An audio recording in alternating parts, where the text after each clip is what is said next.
大家好，欢迎收看可爱家庭。今天要为大家解析 INFJ 对学习不为人知的5个坚持。我爱你们 ！INFJ 这个被称为神秘独角兽的 MBTI 人格类型，总是给人一种我知道你在想什么，但你永远猜不到我在想什么的感觉。他们在学习上的坚持，就像是一场内心独白与宇宙哲学的碰撞，充满了理想主义的浪漫与偏执的执着。今天我们就来揭开 INFJ 在学习上那5个不为人知的坚持，让你笑着笑着就明白了这群老灵魂的内心世界。坚持1，学习必须有宇宙级意义，否则我为什么要浪费脑细胞？ INFJ 从来不随便学东西，他们的学习动机不是为了考试拿高分，也不是为了在朋友圈炫耀新技能，而是要找到那个能让他们内心小宇宙燃烧的大义。比如学一门语言不是为了旅游方便，而是为了我要用这语言读懂尼采的原版哲学书，探索人类存在的终极意义。学编程不是为了找份高薪工作，而是为了我要写一个能改变世界的 App，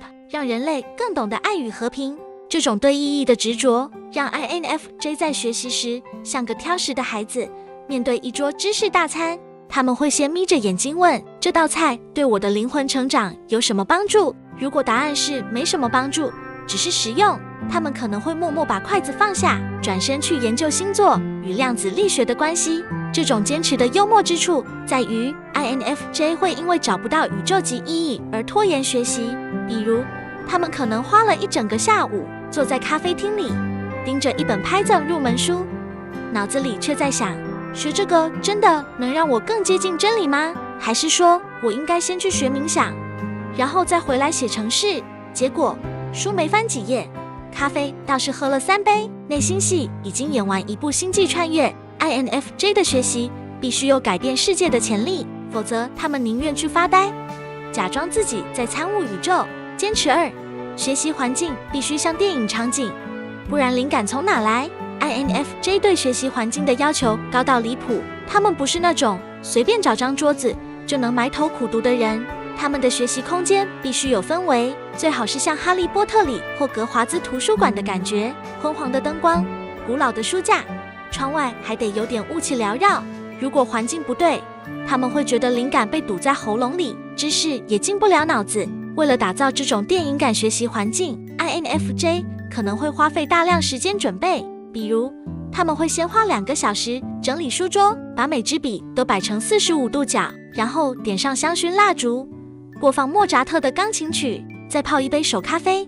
最后在笔记本上写一句 To learn is to grow， 学习即成长。准备工作做完，他们已经累得不想学了，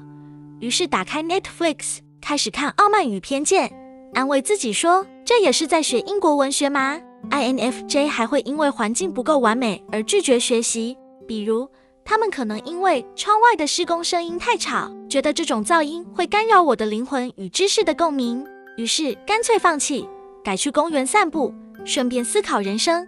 或者他们会因为咖啡厅的 WiFi 太慢，觉得这怎么能让我进入深度学习的状态，然后果断打包走人。 INFJ 的学习环境必须有仪式感，否则他们会觉得自己在浪费灵魂的时间，但仪式感准备太久，学习可能就变成了 cosplay。 坚持3，学习必须深入到连作者本人都没想过的层次。 INFJ 的学习风格可以用1个词形容，过度分析。他们不满足于学个皮毛，而是要挖掘知识背后的深层真相。比如学历史时，他们不会只记住年份和事件，而是要分析这场战争背后的人性动机是什么，它对现代社会有什么启示。学数学时，他们可能会因为一个公式而陷入哲学思考，这个公式为什么存在，它和宇宙的秩序有什么联系。这种过度深入的坚持让 INFJ 的学习效率有时候低得离谱，他们可能花了一整天研究一个概念，写了10页笔记，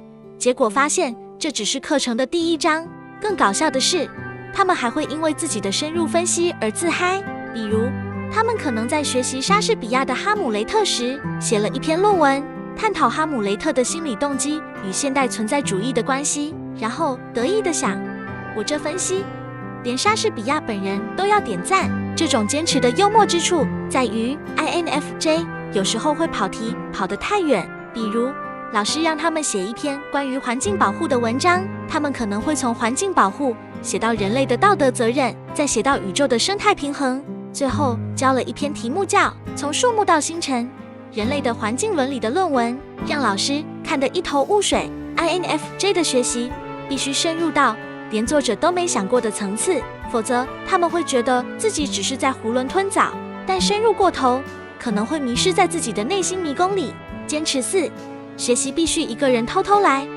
因为知识是我的小秘密。INFJ 是出了名的内向型人格，他们在学习时特别喜欢独处，对他们来说，学习不是一件需要公开表演的事，而是一个私密的